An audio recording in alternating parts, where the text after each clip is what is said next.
बिस्मिल्लाहिर्रहमानिर्रहीम। अस्सलाम वालेकुम व्यूअर्स, मैं हूं एडवोकेट एहसन कुरैशी। आज हम डिस्कस करेंगे कि जो इलेक्शन कमीशन ऑफ पाकिस्तान है उसने कुछ एप्लीकेशंस जो फ़ाइल की गई थी मुख्तलिफ़ हल्का जात के हवाले से, इलेक्शन के रिज़ल्ट्स के हवाले से, उस पर उन्होंने एक फ़ैसला किया और तकरीबन 16 के करीब सूबाई असम्बलीज़ के रिज़ल्ट को और 10 नेशनल असम्बली के रिज़ल्ट्स को, नेशनल असम्बली की जो सीट्स हैं उनके रिज़ल्ट्स को रोक दिया है। आरएस को डायरेक्शन, रिटर्निंग ऑफिसर्स को डायरेक्शन दिए हैं कि वो हतमी रिज़ल्ट जो हैं वो जारी ना करें जब तक कि वो उसका फ़ैसला ना हो जाए। अब इसके ऊपर आज हम डिस्कस करेंगे कि वो बेसिकली किस बना पर रोका गया है और ये जो स्टे ऑर्डर जारी किया इलेक्शन कमीशन ऑफ पाकिस्तान ने, ये किसके एप्लीकेशन पर किया और किस बेस पर किया है। और उसके साथ साथ अगर इन हल्का जात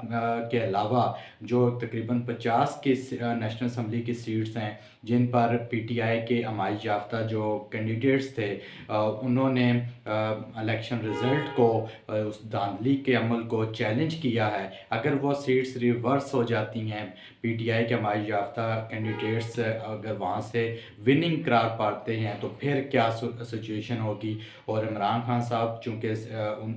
जेल में हैं तो उनकी अदम मौजूदगी में पीटीआई की तरफ से अगर गवर्नमेंट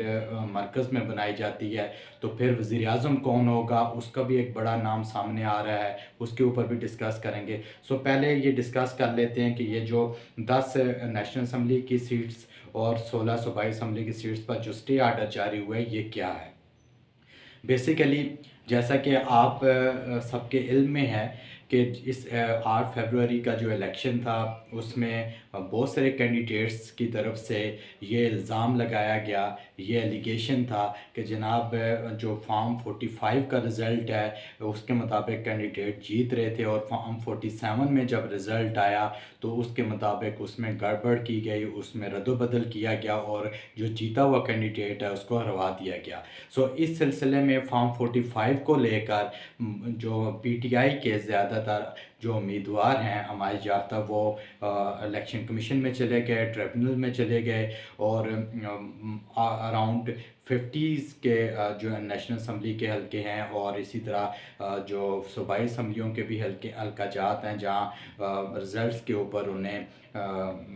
तशवीश थी कि ये रिज़ल्ट्स को चेंज किया गया। वो फॉर्म 45 को लेकर उन्होंने एप्लीकेशंस दायर की, पटिशन दायर की इलेक्शन कमीशन ऑफ पाकिस्तान में। उन पटिशन्स को इंटरटेन करते हुए उनमें से 16 के ऊपर सूबाई असम्बलीज़ की जो सीट्स हैं 16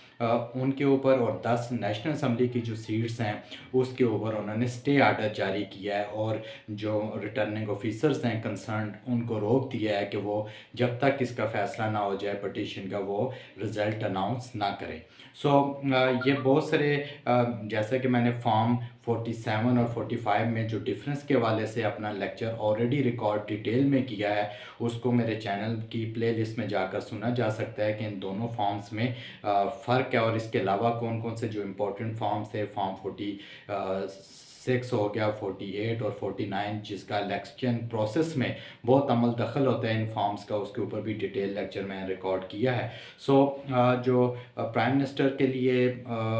कितनी सीट्स दरकार होती हैं उसके ऊपर भी डिटेल लेक्चर रिकॉर्ड किया। आज हम डिस्कस करेंगे कि अगर ये ओवरऑल जो 50 के करीब जो नेशनल असम्बली की सीट्स का जो रिज़ल्ट है जिसको फॉर्म 45 की बेस पर पीटीआई के हमायत याफ्ता कैंडिडेट्स ने जो आज़ाद उम्मीदवार थे उन्होंने चैलेंज किया है, तो क्या फॉर्म 47 को उन्होंने चैलेंज किया है 45 की बेस पर कि 45 में जो रिज़ल्ट कंपाइल किया गया उसमें वो उम्मीदवारान जितने भी कैंडिडेट्स थे वो सारे के सारे जीत रहे थे और जो ओवरऑल कॉन्स्टिट्यूंसी का फॉर्म 47 जो 45 के मुताबिक ही कंपाइल होता है उसके अंदर गड़बड़ की गई और वो कैंडिडेट्स की अदम मौजूदगी में वो कंपाइल किए गए और बहुत सी जगहों पर फॉर्म 47 प्रोवाइड ही नहीं किया गया और उनके पोलिंग एजेंट्स को भी वहाँ से निकाल दिया गया।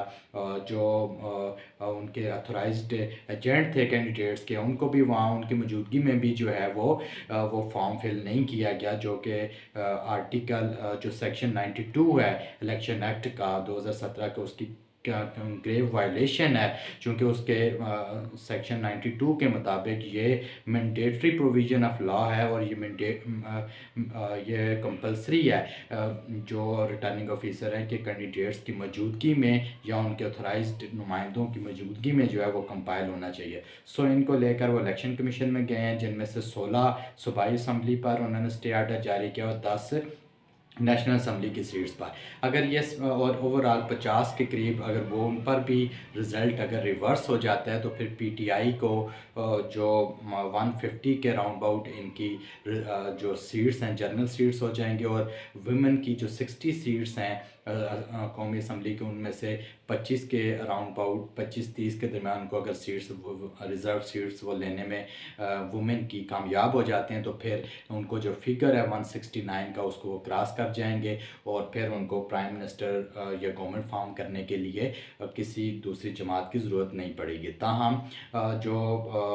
इस वक्त इमरान खान साहब चूँकि ख़ुद जेल में हैं तो जब तक उनकी सज़ा ख़त्म नहीं होती और जेल से बाहर नहीं आते और इलेक्शन लड़कर एमएनए नहीं बनते उस वक्त तक अली मोहम्मद ख़ान साहब बतौर वज़ीर-ए-आज़म अगर पीटीआई की गवर्नमेंट आती है तो वो बतौर वज़ीर-ए-आज़म काम करते रहेंगे और जब तक इमरान खान साहब के केसेस क्लियर नहीं होते। सो ये आज हमने डिस्कस किया जो लेटेस्ट सूरत और रिसेंट सूरत हाल थी उसके ऊपर आज हमने डिस्कस। Thank you.